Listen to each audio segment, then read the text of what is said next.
Hey everybody, my name is Doug Dotz, and I'm one of the people that had no experience before this. So this is my project trying to learn how to code and everything. Anything Excel can do, Python can do better.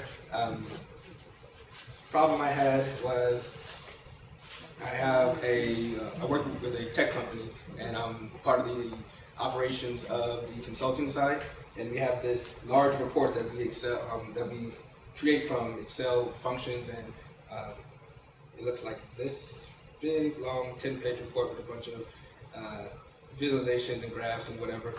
And the source data can contain millions of rows, and it takes about 2 weeks to generate this report from 900,000 rows. So the larger it gets, the longer it's going to take.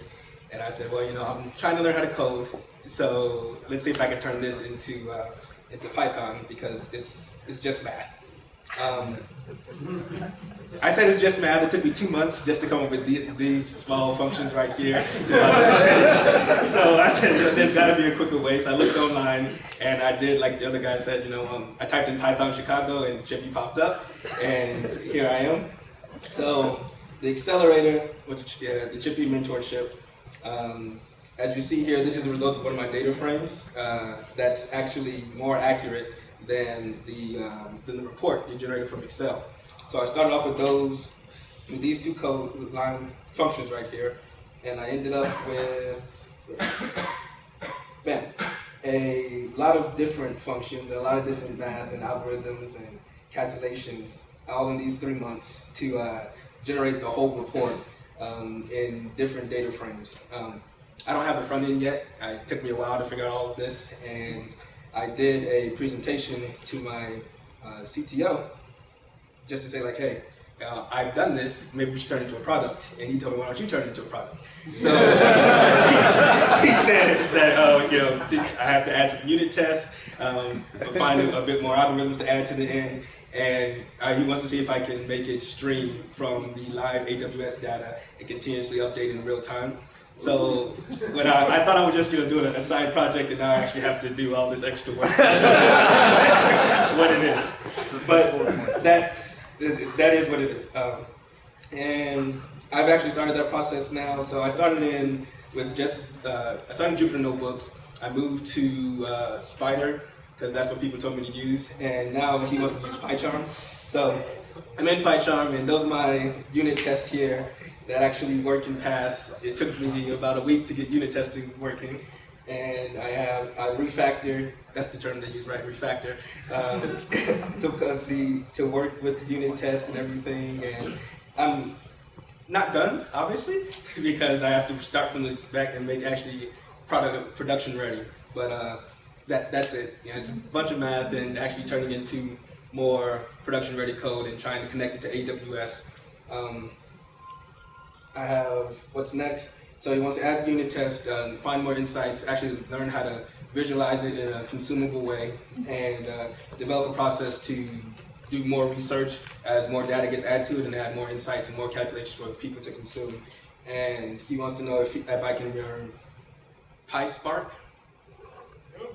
Yeah, PySpark to process the millions of rows in seconds rather than the time it takes. So the beta program that I wrote takes the same data set that took 2 weeks and does it in 33 seconds. So the consultants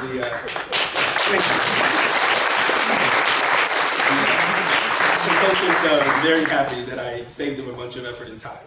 So that's my project right there.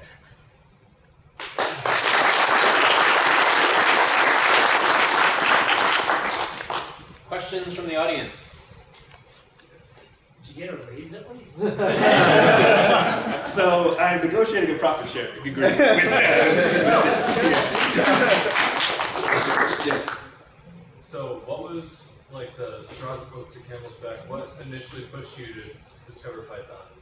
So I have a operations background and a finance background, and I worked at JP Morgan before, and I kind of wanted to actually be able to have skills and not just talk and negotiate and make friends.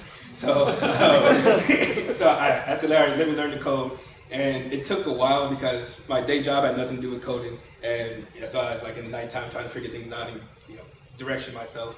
And I finally decided to learn Python because of this algorithm. I mean, the report issue, and I looked online, and the best thing to do data science and math is Python. So that's what made me learn. Yes. So that report that took 2 weeks to run, was it just like processing for 2 weeks, or were people manipulating it? So it was processing for 2 weeks because Repeat the question. Oh, he said that the reports took 2 weeks. Was it just processing for 2 weeks, or that people had to manipulate for 2 weeks? So once you started on it, it took 2 weeks to process because it was Excel, and Excel kept crashing. You have to restart it, and then as the data gets bigger and bigger, it's like takes up more and more RAM, and then your computer just a block for hours and hours of time. So yeah. Any other questions? I'm going to ask my mandatory question. Yes. What's a question that you asked your mentor? Question I asked my mentor was, am I doing too much? Because the math got extremely long, and there's always better ways. And he told me that before trying to create math problems from scratch, I looked online to see if it exists. There's a lot of pandas libraries and NumPy libraries that didn't have to rewrite. Well, one more round of applause.